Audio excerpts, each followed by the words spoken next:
As you guys know, this is the last lecture. We had got the final exam on Wednesday, a fact that probably wasn't lost on most of you. And we're going to finish up today by talking about success stories. We'll talk about how a lot of the principles that we talked about in the class have been put into action in real-world settings by some very inspired people. And they're quite interesting stories. Before I do that, I just wanted to remind you again about the final exam on Wednesday. I hope you didn't have to use up too much of your time over the break studying for the exam, and I hope you all had a very nice Thanksgiving break. But the exam is on Wednesday. Let us know if you have any questions about that. And also, for those of you who have your op-eds published, please send them to me. A bunch of you have already done that, and it's really nice to see these op-eds published all around the world. Some community newspapers, some larger places, some internet websites, and the like. So it's very nice because it's a great way for you to learn that you really do have a voice in these matters if you care to exercise it, and that it's a very good exercise learning how to take what could be a pretty complicated argument and distilling it into a relatively small space that an op-ed requires. So I'm not surprised by your success at having them published, but I'm very delighted to hear that they have been. And again, please continue to send them to me. And if you're inclined, if you feel like you've got a good point to make in your op-ed, and you felt that there was some reason to do it just beyond the assignment from the class, if you don't hear back from a publication after a while, it usually means that they're not going to publish it. And it's perfectly fine to call them to find out, or just to go ahead and send it to someplace else. And so keep sending it. If you're devoted to having it published, when I hope you would be, then continue to submit it to other places until you find some place that will publish it. And don't get discouraged if the first place you send it doesn't publish it. One thing I'd like to do before we move on to the content of the class is to thank the teaching fellows. These folks have done a tremendous amount of work over the course of the class, have graded and graded and graded, worked with you guys, fielded emails, phone calls and the like, and have been one of the best groups of teaching fellows that I've ever had for this class. So let's please give them a big hand.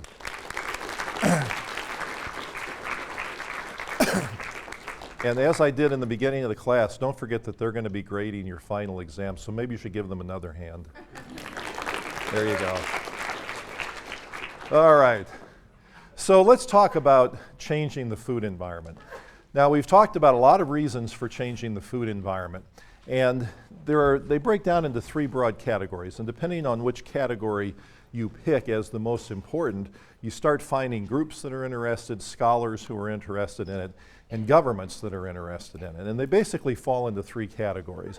So we've talked during the class about health reasons, impetus for changing things from a health point of view, and you see some of them listed over there: healthcare costs, obesity, hunger, and the like. And there's a group of people around the world who care deeply about changing the food environment for these reasons. There are also, of course, environmental reasons that we've talked about during class, and there's another group of people who care deeply about these. And then, of course, there are people who care about these things for social justice reasons and believe that the food environment should be changed just because it's the right thing to do. There are constituencies in each of these categories, and one of the problems is that they don't very often talk to each other. And so a course like this, for example, where we really tried to bring this all together, is pretty unusual around the country. And it's unusual because people tend to focus in one category or another and not cross the boundaries of those. But it's my belief that by crossing the boundaries and bringing these perspectives together, you have a lot more reason for doing things, a lot more ammunition for making change, and a lot more people could be on the team if they all came together. So let's talk about what it takes to make change. I'm going to give you some examples of people who have created real change, people who have had impact, people who have changed the way the world thinks about food, have done programs where there's really been significant impact and the like. And if you look at the common denominators across these people and their approaches, there are certain things that tend to fall together. So if we start off with whatever the end product is, some program, some initiative, some public policy that's had impact, there are a variety of things that I think converge into making this happen. And some have to do with the people, some have to do with the process they follow and the like. So first, on the people front, It seems to me that what's common to these things is a good idea to begin with. Of course, that has to be in place. But lots of people have good ideas, and nothing ever happens with them.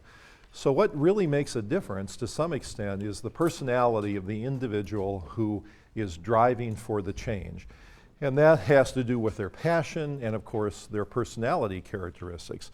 Those dovetail with these things you see on the right, people's ability to frame a message in a constructive way. That is, create an argument that defends the change that they think needs to be made, and an argument that's persuasive, compelling, it draws people in rather than turns them away, etc. And that framing becomes very important, and I'll give you some examples of that today. Next is the diplomacy, of course. I mean, you can kind of be the bull in the china shop, rant and rave about how bad things are, but very often that doesn't get things done. And a diplomatic approach where you bring people into the team, encourage others to join the whole cause can really make a big difference. And some people have been very good at that. Deputizing is another thing we talk a lot about at the Rudd Center, and this is the ability of an individual or an institution to get people who ordinarily wouldn't be interested in the topic, and then bringing their professional expertise or their personal passion to the issue. And that makes a lot of difference. So if you think about the hunger and obesity areas, for example, now there are some economists paying attention to it, there are lawyers paying attention to it, political scientists, and some of these people are the ones who came and spoke to the class. So you've seen and heard from them.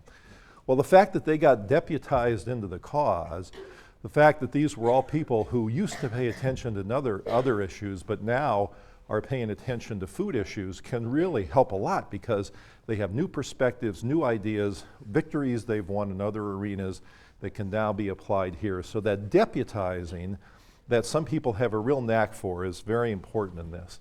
And then finally, organization and science can be part of it. If you're organized, you can, or you have people work with you who are organized, you can really pull off a lot. And that just means you're more effective. And then the science can be very important ammunition for making public policy changes. The science, there's very often public policy is not connected enough with science, and that's a problem. But in the right context, the right piece of science at the right time can make a big difference in the debate about an issue. So science can be quite important if it gets communicated and if it gets connected out there with the real world changes. So the question is, who creates change and how does it happen?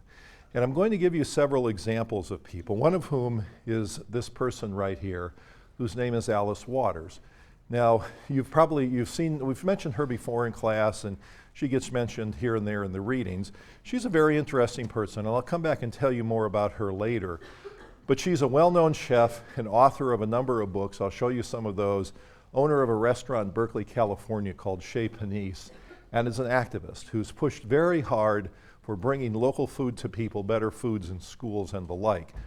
And so we'll start off with the premise that she's been an effective person. She's been in the newspapers, documentaries have been done about her, and she's had a big impact on the national and even international scene.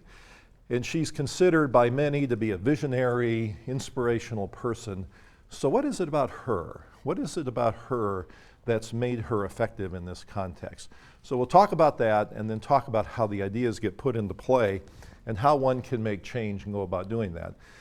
Now, it's interesting, of course, to think back about how much the food environment has changed. And for those of you who are interested, we have something called a food timeline, or the evolution of food, on the Rudd Center website. So if you go to our main website, which is yaleruddcenter.org, and scroll down to the bottom of the home page, which is what this is, you see this evolution of eating at the bottom. And it's a timeline. You can scroll across the little things, and it goes way back in food history and tells clever little stories about when this started or when this was invented and who the players were and things like that. And it's really a very interesting thing to read. But as we talked about before, the food environment has changed unbelievably in a short period of time. So in the course of human evolution, a life as short as mine is not very many years. But if I've told you stories about what my life was like as a child in the food environment at that point. Almost no marketing at all except for Saturday morning commercial television ads for sugared cereals, Coke and Pepsi bottles in 8-ounce or 6.5-ounce servings, the like. It was really, really very much different. And so it's interesting to go back a little bit in history. And I wanted to do just a little bit of that again to give you some sense of how much things have changed. So there's some people that are interesting figures and kind of became pioneers in some ways. And I'm going to make the point that in some ways we're going back to our roots in thinking about changing the food environment. So this is an interesting man named Sylvester Graham, lived in the 1840s. He was a Presbyterian minister, stumped along the eastern seaboard and became prominent because of that. He preached on vegetarianism, and not many people were talking about being vegetarian at that point, but he believed in it. And he developed a coarse fiber food that you guys will know of as graham crackers. And the purpose of the graham cracker at that point wasn't to put marshmallows and chocolate on it, but it was to have fiber and other nutrients packed together in a food that was healthy. So in some ways, it was sort of an early version of an energy bar or something like that, but was much healthier food than other things have become today. Now, another contemporary of his that happened was this gentleman here. And here's the history that he had, and you'll recognize his name in just a minute. In the state of Michigan, there was the Adventist Church was established in 1854. Shortly after that, it changed names to the Seventh-day Adventist Church. The church established a health retreat, a sanitarium for people who had things like nervous exhaustion, fatigue, just weren't very healthy. They would come to this health retreat to recuperate. And it was called the Western Health Reform Institute, and it was led by the gentleman that you see pictured here. They focused on healthy diet. It was in a small place to begin with, and you'll see the picture in just a minute, and then a larger place as it grew in prominence that you see on the right, people walking around in formation there getting physical activity. So you talk about healthy diet, natural foods, and physical activity, it starts to sound like the prescription that we believe in today for remedy of a lot of the world's chronic diseases. This was the original place where it began, a very small place, and it was called the Old San, short for sanitarium. And a person who was a frequent visitor there and a lecturer was Abraham Lincoln. It grew in size from that little place to a much bigger place, and then a much bigger place after that, and became a very prominent institution in the United States. The location of this was Battle Creek, Michigan, and as you may imagine, the name of the person, the physician who ran this, was John Harvey Kellogg. Now, the history of the cereals that he developed were interesting. The cereals he developed, the cereal wasn't really a product, or it wasn't really considered a food until Kellogg came around and started thinking about grains as something people should be eating more of, and something that could be eaten in a healthful way. And so he developed combinations of grains and doing different things with grains, and then the cereal was invented at that point. And then some funny things happened, like at one point they were playing around with grains, there was a fire, and from that came cornflakes. And so there were accidental discoveries, but other things that were more intentional that helped form the shape of the cereal world. There was another gentleman who entered in 1891 the Old San, suffering himself from nervous exhaustion. He decided that there was a business opportunity here, that Kellogg had a good idea, and so he decided to go into business himself. His name was C.W. Post, and then Post cereals were born from that. Now the interesting so Post Toasties was the original cornflake that Post made, and then Grape Nuts goes way back to the early 1900s and was one of the original products that the Post company developed. There's just a little aside, interesting history, is C.W. Post had one child. Her name was Marjorie Merriweather Post. She married a banker, the fellow you see pictured here, E.F. Hutton, and so they became quite a powerhouse family, as you might imagine. So if you look at these two gentlemen, Post on the left and Kellogg on the right, and think about what they stood for. The original cornflakes, Grape Nuts, mixed grains, healthy foods, exercise, back to nature, locally grown things for the most part. You wonder what they would think if they looked at their own products today and they got to see things like this. And so the Post and the Kellogg companies are quick to boast about the history and about the prominence of these people and how they got started with cereals and healthy foods and things like that, not sort of realizing the irony that these two people would probably be appalled if they saw what was being sold today under their names. But it's also interesting, isn't it, that when we talk about today's diet, the vegetarianism that Graham preached, the grains, the exercise, all these sort of things that these other guys stood for, we're right back to some of those same values again. So it's an interesting return to our past, if you will. So the modern food environment has come a long way, and I'm going to show you a cute little clip from YouTube that doesn't have much to do with Post or Kellogg, but I just thought it was cute. And so as you hear this, it'll seem redundant in about the middle, but if you listen till the end, it gets cute.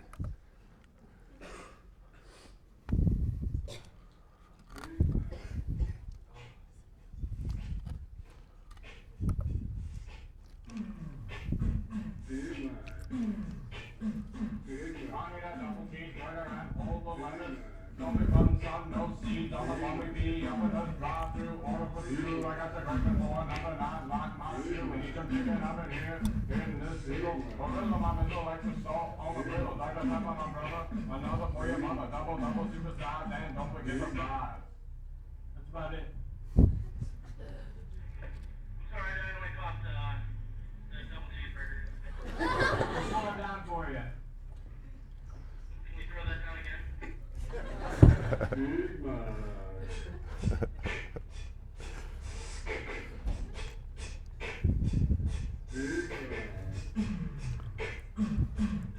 I need a double cheeseburger and hold the lettuce. Don't be from the sun, no seeds on the buggy bee. Up in the drive-thru, order for two. I got the craving for number 9 black my stew. We need some chicken up in here. In this pickle, Marilla, my mizzle, extra salt on the griddle. Not the pen on my brother. Another for your mother. Double, supersize, and don't forget the fries. So one more time. Speed this one up. Big Mac. Big Mac. Big Mac. Big Mac. Big Mac. I got a double cheeseburger and hold the lettuce. Double sun, no seeds on the bobby bee. Up in the drive-thru, order for two. I got the bacon for another 9 black my stew. We need some chicken up in here. In this table. Oh, you ruined the rap there.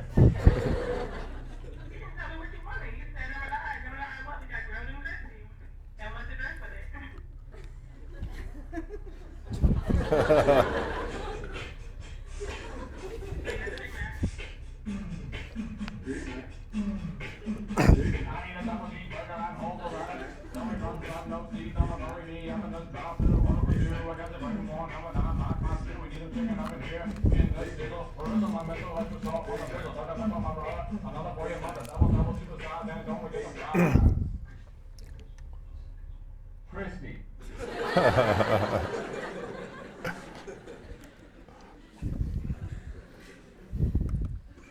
Okay, well, I'm not sure what that had to do with anything, but I thought it was cute. I know, it has to do with this. The food environment's changed a lot from the early days. Okay, so what should happen now? If we want to think about changing things, where should we go? What should we do, and what might be done? Well, one way, I'm going to give you two possible ways of thinking about it. One is to think about power, and the other is to think about top-down versus bottom-up change. And then they connect with each other. So if you think about the power to make change in the food environment, you can create a grid that looks like this, where you can cross power with impact and look at things that are high and low in power or positive or negative in impact. And then you can take various things that have been done and place them somewhere in this grid. So basically everything we talked about in the class, from the UN Millennium Development Goals to even the most local program, like some of the things that were discussed here in class, everything could be placed in the grid here as having positive or negative impact or having high or low power to really create change. So let's just put some dots, hypothetical dots in this as symbols of where things might fall. So let's take a dot over here, something that would have a positive impact but low power.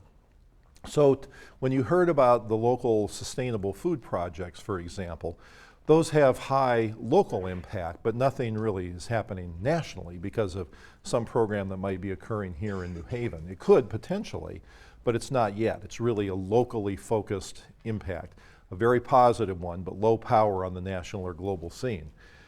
And so that would fall in that quadrant. You could take something like food advertising and put it over here, having a negative impact on health and well-being and being very high in power.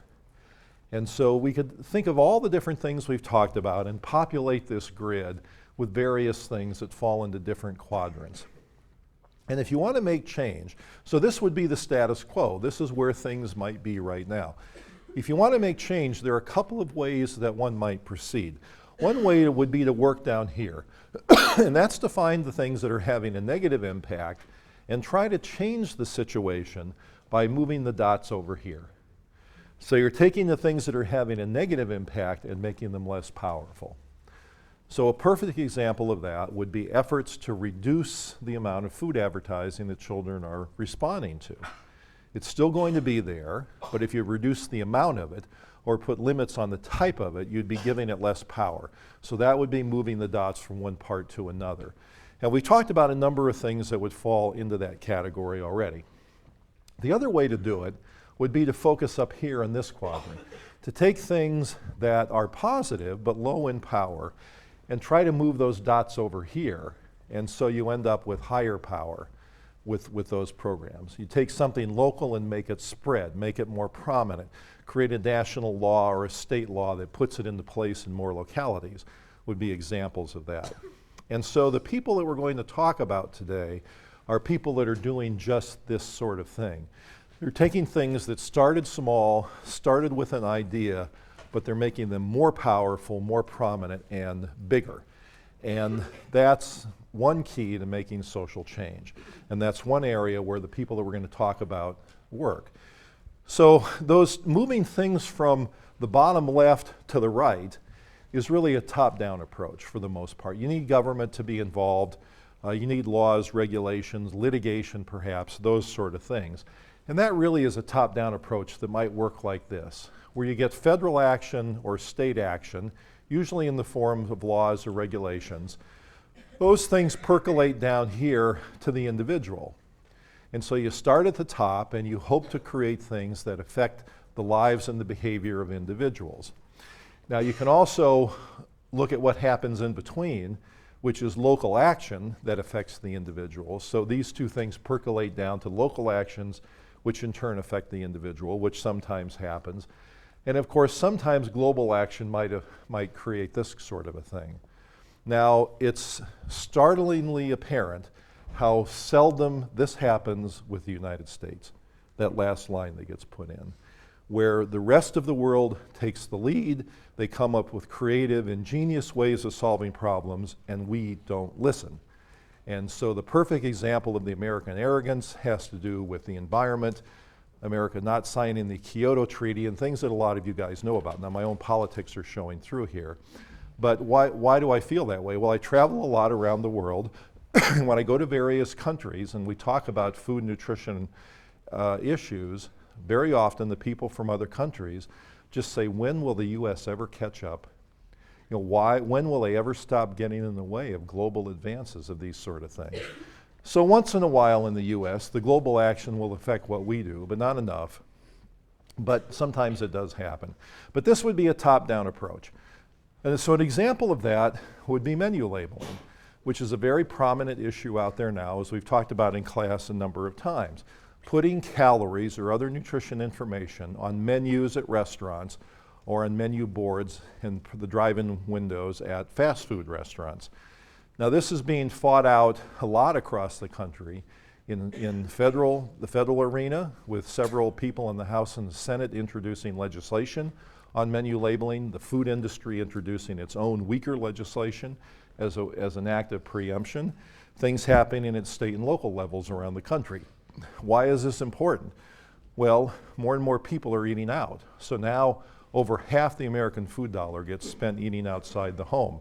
And as you can see from this revenue chart, the amount of money that gets spent on restaurants is absolutely enormous. The restaurant industry is very effectively organized into a group called the National Restaurant Association that has considerable lobbying muscle and fights these menu labeling laws and has since their inception. The rationale has a number of pieces, and you can see them listed right there. Most of these would fall into the category of common sense. But these have to do with the frame of how you would approach the menu labeling law. So let's talk about inspirational people in this picture, excuse me, and we can talk about a top-down approach. So there are some people that have made this possible. There are some frames of the issue that have made this possible, and then there's some science that's made this possible. And we'll walk through this quickly as an example of top-down approach. I want to talk more today about the bottom-up approach. Now, we talked before in the class about legal optimal defaults, and in the case of New York City, there is now an optimal default for menu labeling. In New York City, the restaurants are required to put the chain restaurants, not all restaurants yet, but chain restaurants are required to put calories on the menus. That was made possible by Thomas Frieden, the Commissioner of Health in New York, who I mentioned before, who's a very determined, passionate, committed Commissioner of Health, more effective on these issues than really anybody else in the country has been so far. And he's supported by Michael Bloomberg, who's a very public health-oriented mayor. And you put these two together, you've got some passion and some commitment and some power, and that's allowed this to happen in New York City, but not without a fight.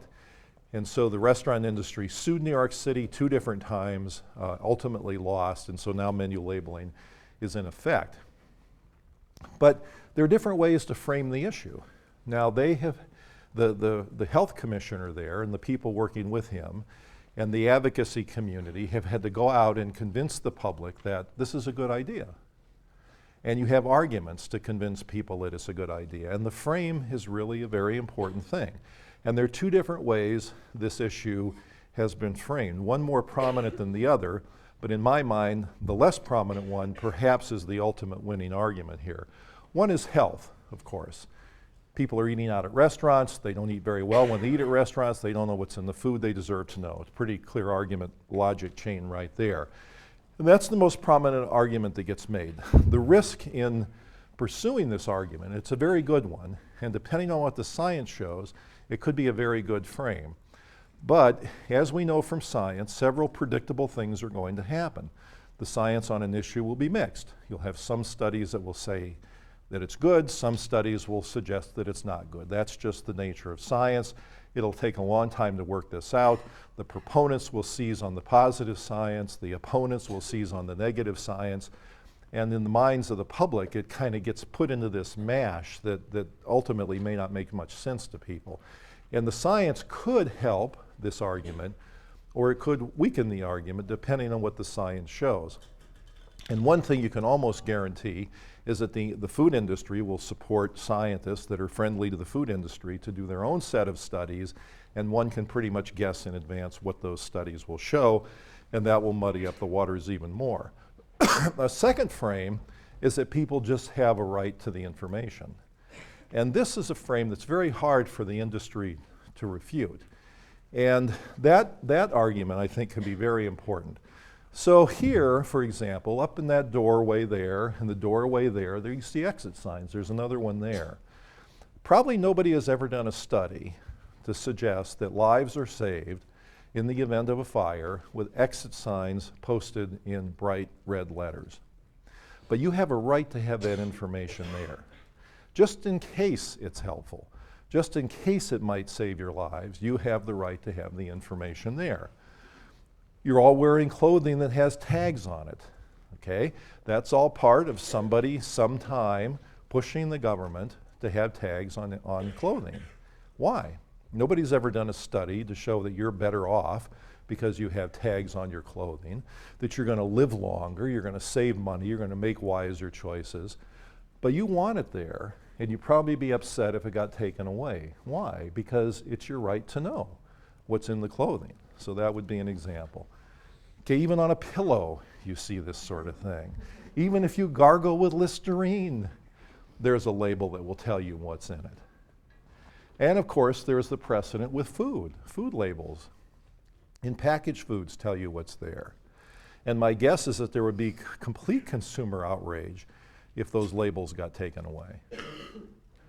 But nobody's done a study, a convincing set of studies at least, to show that consumers are better off because of those labels. There's some research, but not a lot.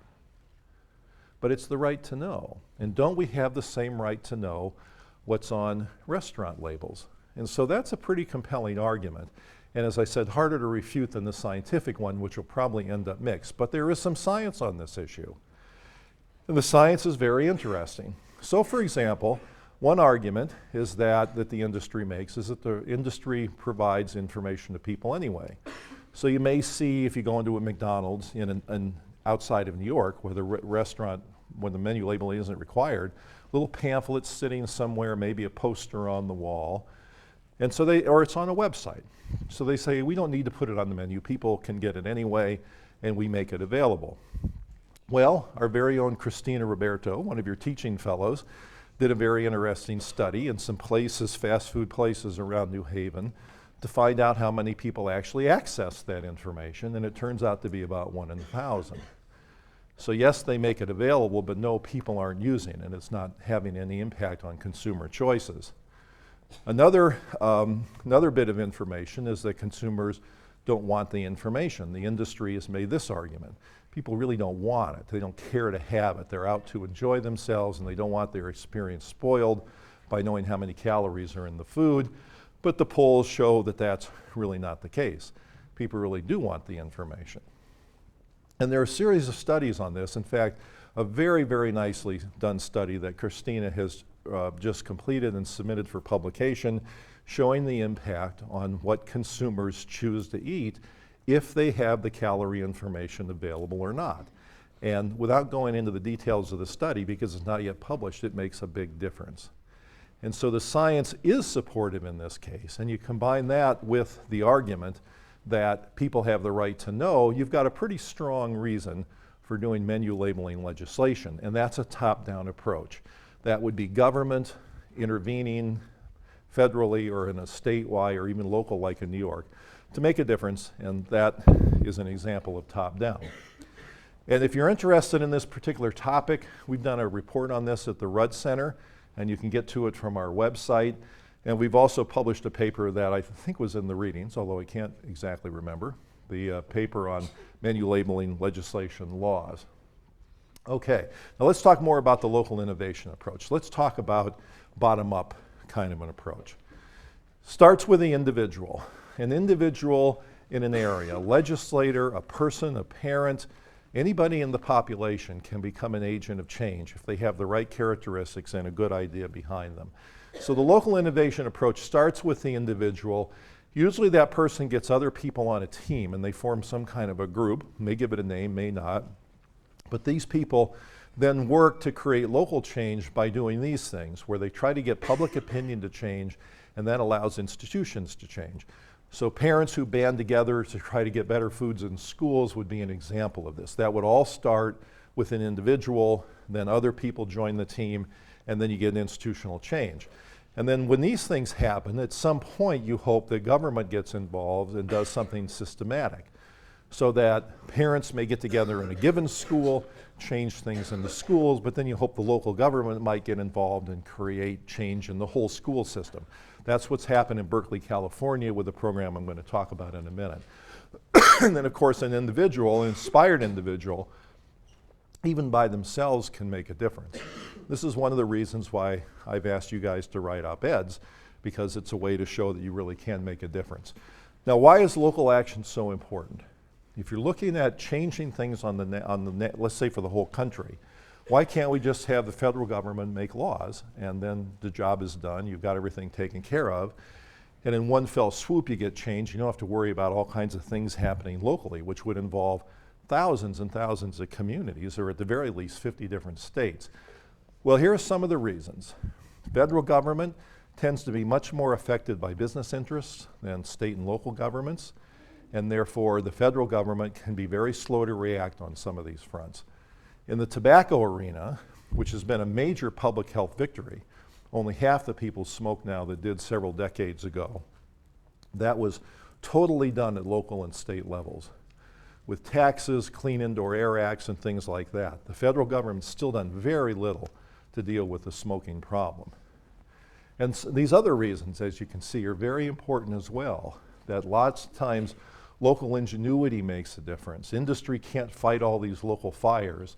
And you get things spreading. Something happens in one community, the community next door hears about it, they do it, and you get this positive contagion that goes on that can be very, very important.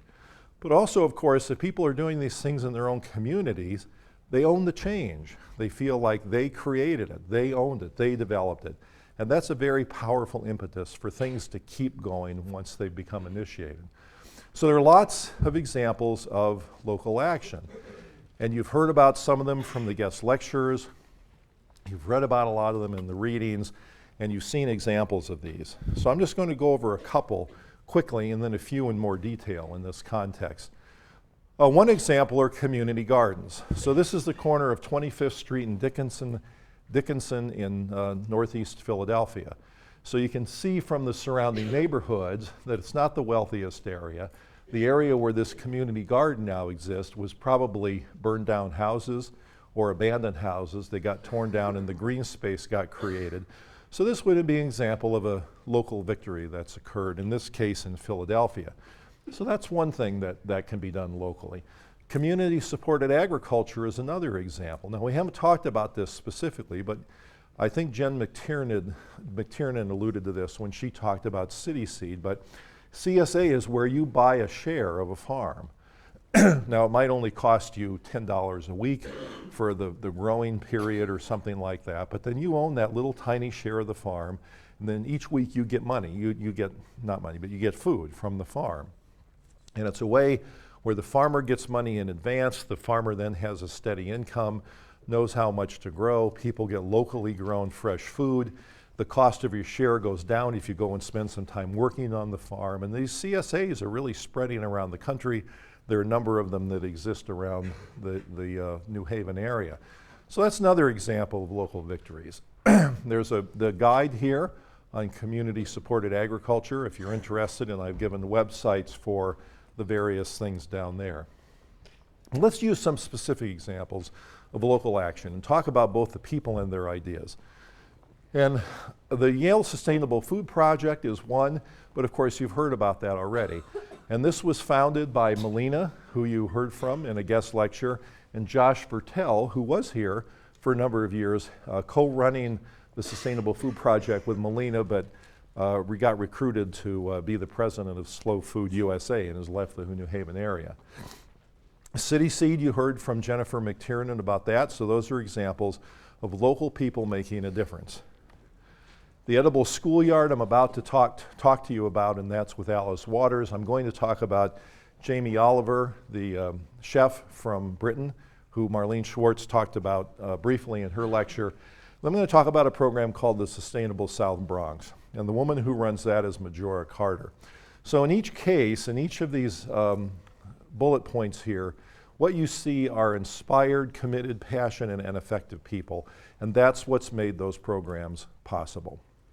Well, let's talk about some of them. So again, you've heard about the Sustainable Food Project and City Seed already, so I won't talk about those in any more detail. But those are examples right in our own backyard that have been very effective and have become models for action outside the New Haven area.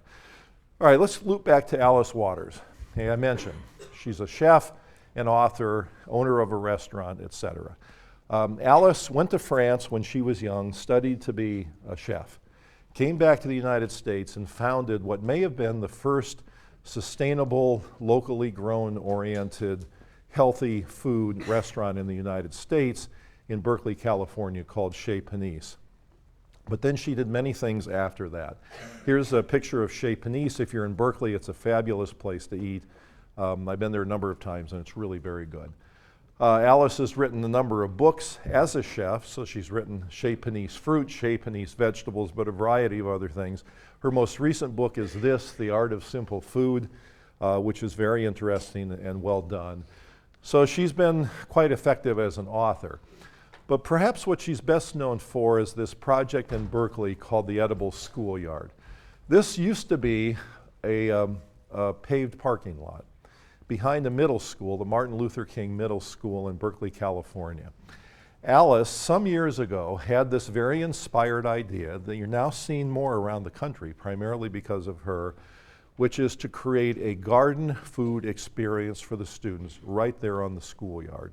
So she convinced the school officials to tear up the parking lot. She got money from people in the community to help support this, tore up the parking lot and planted this sustainable garden right behind the school. Now, you can't really see so much from this, but you'll see from some other pictures that this Martin Luther King Middle School is a mixed race, mixed social class middle school in Berkeley. So it's not sort of upper crust Berkeley by any means. And this community garden becomes a place not only for students, but for people in the community. So families come and walk through the garden in the early evening just to enjoy themselves. And the kids in the school work in the garden a lot. And it becomes part of their day-to-day experience. Foods from the garden go into the cafeteria. Some kids help work with the foods in the cafeteria. When the kids are doing poetry readings for an English class, they'll go in the garden and do it. When the kids are learning elementary genetics, they'll learn plant genetics and go in the garden to do it. The after-school programs take place in the garden. And so it really has become integrated into the life of the school. Not just one little club or something like this doing it, but lots of kids in the schools doing it. The garden has lots of different varieties of fruits and vegetables and plants, edible flowers and things. They have chickens in there. They have a few other kind of animals. And it really is a very interesting place. And Alice's vision of this was to make food a part of the learning environment. And the point was kids are exposed to a toxic learning environment with food in most schools, and this was a way to turn it around. And it's a very interesting place. If you ever have an opportunity to be out in Berkeley and you can visit this, you can't help but be impressed. I couldn't help but be impressed when I visited there. I mean, these kids are out there locked on to these plants. They're just completely passionate about it and committed to it. And these are some kids who grew up in families where all they ate was processed, fast-type food. They're then bringing vegetables and fruits home with their parents with a little sheet on how to prepare them. And it really, presumably, although it hasn't been tested thoroughly enough yet, has had a big impact on the lives of some of these families. And you can just see from these pictures, but again, as you see it in person, it's really pretty amazing what kind of effect this program has. And then there are programs where younger kids come into the sustainable garden and learn how to deal with the fruits and vegetables. You see pictures like this that are really very touching, and there's a lot of this kind of stuff around. And I remember going there once in the late afternoon when the kids from an after-school program were there. And what they had done is they'd gone out in the garden and picked something, I forget, maybe zucchini or something, and they'd slice it up and then baked it in the oven, and then they were going to have it as a snack. And I've never seen kids so well-behaved, so engaged with what they were doing. It was really quite amazing. And so this inspirational person, Alice, really helped turn the environment of this school around. And so this picture that you see on the right is pretty typical of, that's the main table in the building they have that's off of the Edible Schoolyard. And that's pretty similar to what I saw when I was there, those kids smiling and laughing and really enjoying themselves, and really pretty inspired. Here's another picture of Alice with the kids from the garden and all the vegetables and things like that. So the concept here, and here's a quote from Alice, it's a little hard to read in the back, it says, "Right there in the middle of every school day lie time and energy already devoted to the feeding of children. We have the power to turn that daily school lunch from an afterthought into a joyous education, a way of caring for our health, our environment, and our community." And so I wish Alice Waters had been in the area and we could have had her come in to guest lecture, because she's this sort of dynamic person who has this infectious way of getting people excited about these ideas. And you hear her and you just can't help but thinking, oh my God, this is exactly what ought to be done. And so she has the power, the passion, the ideas. But she's had persistence as well. So this one school did this in Berkeley. She then convinced other schools in Berkeley to do the same thing, and then got the Berkeley Unified School District to create these gardens system-wide in other schools. So that was an example of one person, local change, and then the government gets involved and institutionalizes the change. If you'd like to read about this, there are some books that have come out just recently on this, just a few weeks ago actually, and the website for tracking those down is listed on the slide you see there. So this is very impressive, and it's an example of one person making a real difference. Her power, her ideas, her persistence, her organizational ability, all those sort of things I showed on one slide have come together, and that's been very effective. Another thing she did, which was to get national officials interested in this. And as part of the Smithsonian Folklife Festival that happened several years ago on the mall grounds in Washington, D.C., there were a lot of things occurring, and you can't see it very well, but over here in the bottom right-hand corner is a sustainable garden that Alice helped put together as part of this Folklife Festival. And she got the people that did the Yale Sustainable Food Garden, Josh and Melina, to come down and help coordinate it and plant it. And then what she did was she had this garden, had a tent, and had a table there. And then she invited people from Congress to come and take part in a sustainable lunch, to get them interested in school lunch programs around the country. And so she had a lunch, she invited me, and I took part in this with these people and a few others, sitting around a table, eating foods that had come right from that sustainable garden. And she made the point to these individuals that this is important, it needs to be done for kids nationwide, and these folks listened. In fact, Hillary Clinton has followed up with some legislative initiatives herself. Tom Harkin is a real champion on these issues.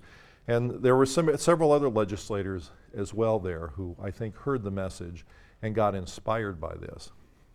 And the way this table was set up and the way the event was done was so nice. So I had my camera with me. I took a few pictures of the sort of things like this. And you just got this sense from being there that there's this beauty, majesty, joy of food that Alice talked about in that quote that should be shared with our children. And that should be done in the schoolyard, it should be done in the cafeteria, it should be done in our educational system. And that might help change people's opinions, attitudes, and behavior with respect to food. Here was another example of just a little thing from the table that just created this kind of beautiful atmosphere that was very, very touching. So back to the edible schoolyard, this is the building that they built off the schoolyard where the kids take part. And it's, of course, made possible by the inspiration of one person. So one person can really make a difference.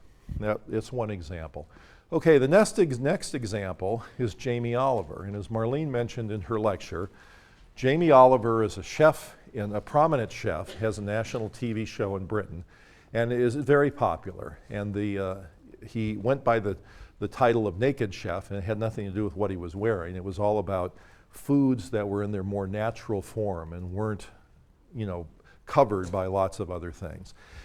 And he got very interested in school lunches around Britain. In addition to his show, he started looking into school lunch programs and was pretty appalled by what he saw. And he became a very prominent advocate in Britain for better school lunches. And there are pictures of him like this, looking at these sort of mysterious things that were part of the school lunch program and railing about the poor nutrition and how it was hurting kids and how it was costing a lot of money along the way. And so he did several very visible events. As you can see, these are kids on a lunch line, but they're in the middle of London here. They're not actually in a school, where he served healthier foods to kids and showed quite visually how kids would eat these foods if they were made in an appealing way. He finally got the ear of Tony Blair and other prominent people and basically embarrassed the government by doing television show after television show, railing on about how bad the food was. And so the British government then stepped in and changed the school foods in a pretty important way. And again, this was the vision of one person. So that's made possible by the inspiration of one person, in this case, Jamie Oliver. So here's a person who made national change, not so much by creating local action, but making it visible on national television. And in this case, embarrassing the government. So a different approach than Alice Waters took, but a very effective one. So you have these two people who started out as chefs, becoming appalled by what kids were being served in schools. They shared a passion for the health and well-being of children, and one made a big difference in the US and another in the UK. Another example that I'd like to share has to do with this program called the Sustainable South Bronx.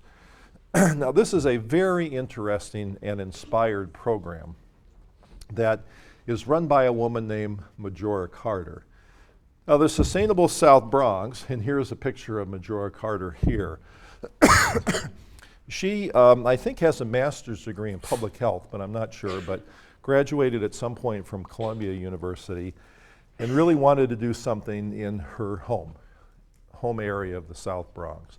And those of you who are from that part of the world will know that the South Bronx has a reputation for being a very rundown, dangerous, poverty-stricken part of New York City. And the movies have been made about it, documentaries, et cetera. And so these sort of pictures are kind of the stereotype of what people thought the South Bronx should be.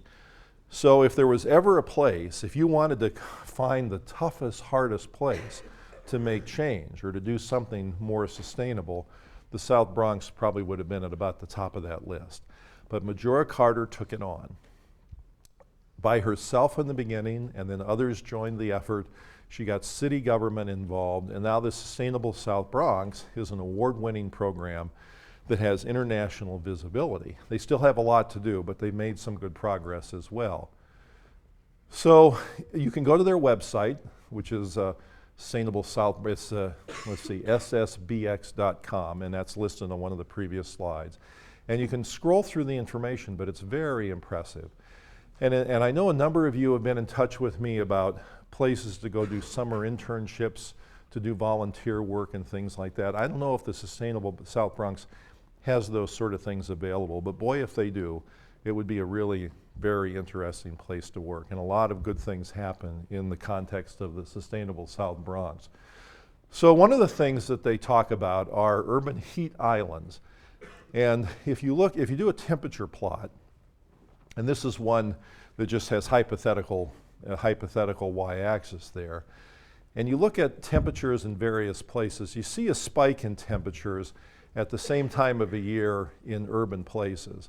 And it's pretty evident why this happens. You have things like the asphalt, the rooftops and things that absorb heat. So there's very little greenery in these areas to help cool things down, to provide shade, and also to just not absorb that heat and then keep the temperature high.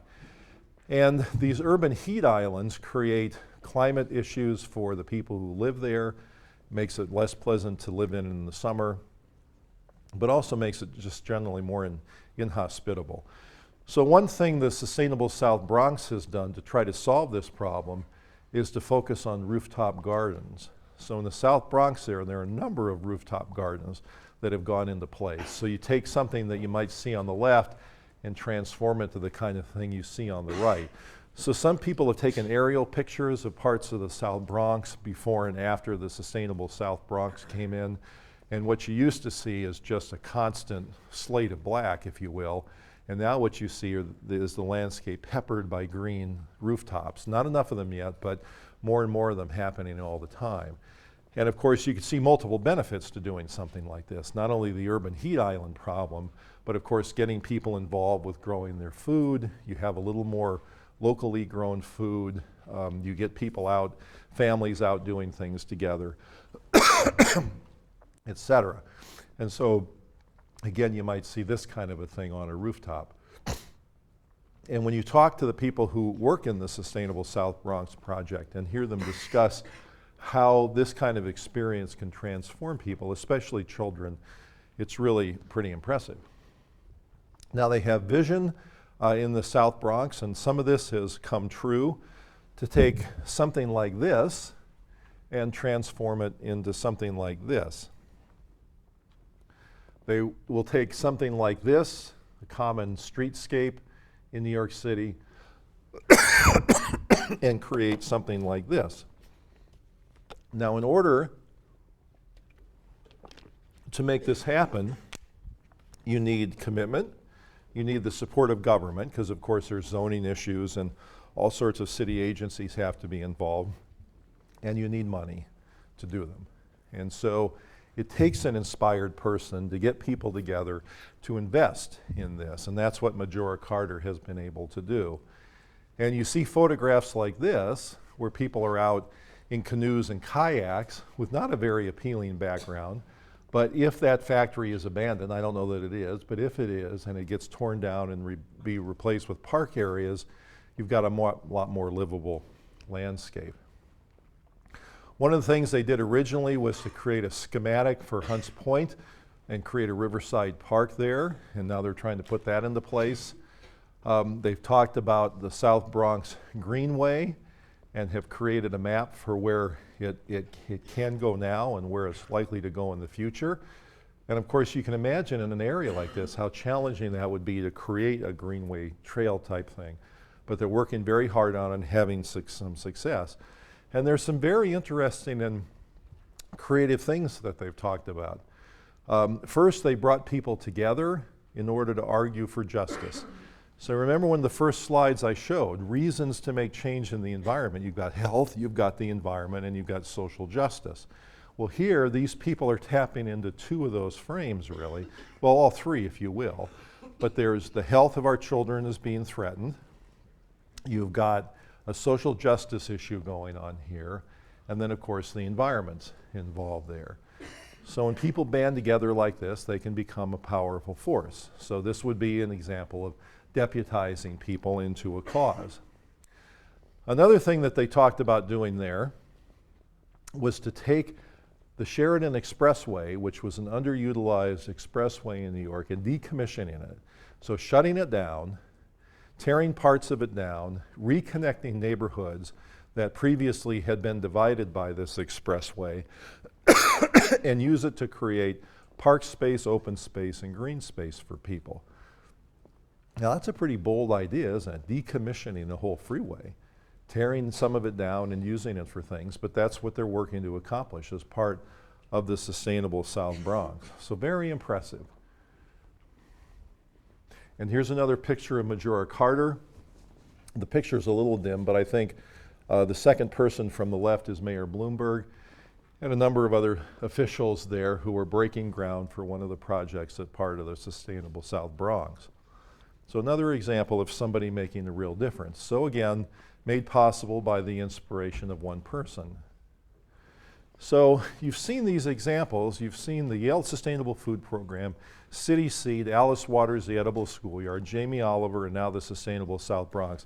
All examples of projects that have become nationally famous, internationally known, have become examples for other people making change, all made possible by one person. And none of those people is different than you. Now, some of you will be passionate about this food issue and others won't. But for those who are, you really can make a difference. And this shows that you can create change from the top down. You can work with institutions, with government to try to create changes. You can work from the bottom up or from the grassroots up in order to create change, and both are necessary. Real social change happens when these two things are happening in sync, and then they meet in the middle. So it's almost like when the railroads were built in the US. They started from the east, built toward the Midwest, started from the west, built toward the Midwest, and then they met up. And that's similar to what's happening now with the food arena, and you see many examples of action that have happened at both the national levels and at local levels that are making a big difference. So both are important, both can be effective, both have to come together to do this. So there are some challenges to making these local changes, and you can see some of them listed here. They tend to rely on precarious funding, and they all need a more reliable source of funding. They tend to be understaffed because they don't have enough funding, and therefore have to rely on volunteers. Now, thankfully, there's a large group of very committed volunteers who work on these things, and those people can make a big difference. The third bullet point there, they tend not to connect with science. So, and then that connects with a fourth bullet point is they just don't tend to get evaluated very well. So they look good, they appear to be having a positive impact, but without a thorough evaluation, you don't really know. And that's why connecting science with some of these existing programs is, I think, a very, very good thing to do. Excuse me. And then another limitation is that in each of these community programs, they tend to do a lot of things all together, and you don't really know what in that constellation of activities works and is having most impact. And the beauty of science is to be able to disentangle rather, a variety of things and see what might be most effective. So one very important role scientists can play in this whole picture is to help evaluate the impact of these local programs. Now, I'm going to show you a series of about 5 slides with a ton of things that are going to be resources for you to refer back to in the future if you wish. But I've collected a variety of websites that I thought would be helpful for you guys to see if you'd like to pursue any of these topics. So, as you can see, there are some things about City Seed up there. The Food Trust is a very active group in Philadelphia. If any of you are from the Philadelphia area or would be there in the summer and could volunteer or do some even paid work with the Food Trust, that would be a terrific place because they're doing a variety of programs in Philadelphia, websites for the Edible Schoolyard, Sustainable South Bronx, and then a variety of other places as well. The Leopold Center is interesting. It's at Iowa State University and was one of the early centers for sustainable agriculture. It's named after a very inspired person named Aldo Leopold, who graduated from Yale, not as an undergraduate, I believe, but in the School of Forestry and Environmental Scientists, and was known as one of the first pioneers to deal with sustainable agriculture. And then you see some other things here that are interesting and around the country having to do with sustainability, healthy food in the community, and the like. There are a variety of other resources that are available, looking at nutrition advocacy, child marketing, the things in the New Haven area that I mentioned before, all resources if you'd like to follow up on those. Things that are dealing with obesity, public health and advocacy, or hunger and food security, and then a variety of places that deal with food and sustainability. So again, not expecting any of you to go to these websites, but if you're especially interested and you'd like to get more information, they're all there. So let's go back to our original slide and look at what has to be done. So if you look at the people that I talked about, so Alice Waters today, Jamie Oliver, and Majora Carter, all effective people that made a difference. All these things came into place. Unfortunately, science is really the last part of the picture, and I think is now being brought to bear on these sort of things. It'd be nice if science got involved in this process earlier, but all these other things have happened, and that's what's made these things possible. So I'd like to end with 2 quotes, and one from Gandhi and one from Margaret Mead to talk about what it takes to make a difference. But before I do that, I'd like just to summarize to some extent what the whole semester has been about and what my aim was in bringing this course to you guys. One was to sort of show that the world of food is incredibly interesting, complex, and it has economic, political ramifications. Biology is a player, psychology is a player. All these things come into play whenever somebody makes a decision about what to eat. So one person reaches for one food, another person reaches for another food. Why? What's going on? Well, I hope you have some appreciation for the breadth of factors that address those issues. I hope you've also have some appreciation for food victories and food failures. On the food victories part, we've helped address the world's hunger problem, but not totally. One of the failures is that hunger still exists with many, many millions of people affected. Obesity is a food failure. Food insecurity is a food failure. The fact that some people in the United States don't have enough to eat or don't have access to the right foods is a food failure. So there's a lot we have to do, but there have been some successes. Most people in our country, and around the world in fact, don't make a connection between the food they eat and the environment that they're exposed to. So that's why we had such a heavy focus here on the impact of modern food production on water resources, fossil fuel depletion, biodiversity, all those sort of things. And my guess, although I don't really know this to be the case, is that the public is rapidly becoming aware of these things. And people are becoming more aware of and concerned about the energy costs and the climate change costs of the food choices they make. I think this is going to present a big problem for the food industry that they're not wise to yet. Now, they may be thinking about it, but I haven't seen much evidence that there's anything going on. And we talked about the concept of food miles. My guess is that more and more consumers are going to be concerned about food miles, looking at where their food comes from. And as this happens, and the food industry hasn't adjusted to delivering more local food, they're going to have a commercial problem on their hands. But again, that's just my prediction. We've talked about how heavily influenced people are by the food environment, by the environment they're exposed to. So food marketing is a big issue, especially directed at kids. Brian Wansink talked about the number of factors in our environment, the size of plates, the shape of glasses, how big the portions are people are served, having a big influence on what they eat.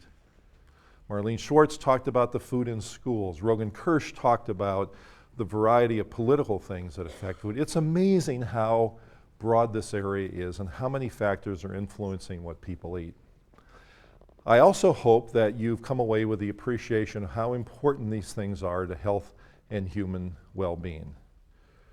The vast numbers, I mean, everybody's affected by food, of course, but vast numbers of people are affected by the food failures that we discussed. In order to address these things, we need vision, commitment, we need political change, economic change, corporate change, government change. All these things have to happen. And you guys are going to be in a position to change it. Every one of you will be able to change it in one way or another if you choose to do it. Some of you will end up in law. Law is a big player here. Some of you will end up in government, some in science, some in a variety of things. Each of these areas has a way to contribute to this, as you've seen during the class. So if you look at me, a person with a background in psychology and public health, and then the other speakers who come along, what kind of backgrounds do they have? Rogan Kirsch in political science, Derek Yock from PepsiCo was an epidemiologist to begin with and a physician, Steve Terrett, a lawyer. All these people are having a big impact. And Brian Wansink, a person with a background in business and marketing, all these people are having an impact. So there's something that can be done from a lot of different perspectives, angling in on this one thing, which is impact and change. So you guys, if you choose to, can make a big difference. And so I hope these two quotes that I'm going to leave you with today inspire you as they do me. But one is this. This is a quote from Gandhi that talks about series of steps that occur as a country might be approaching political freedom. And he talks about what the enemies do who are fighting freedom. And he says this, that the first step is first they ignore you, then they laugh at you, then they fight you, and then you win. Now, the interesting thing about that is, now we're talking about food, and, that doesn't seem so important compared to the freedom of a whole country like India in this case. But these same steps apply.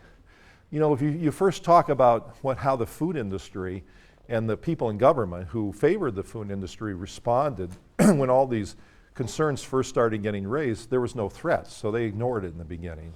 Then there was the laughing, the lampooning, and things like that.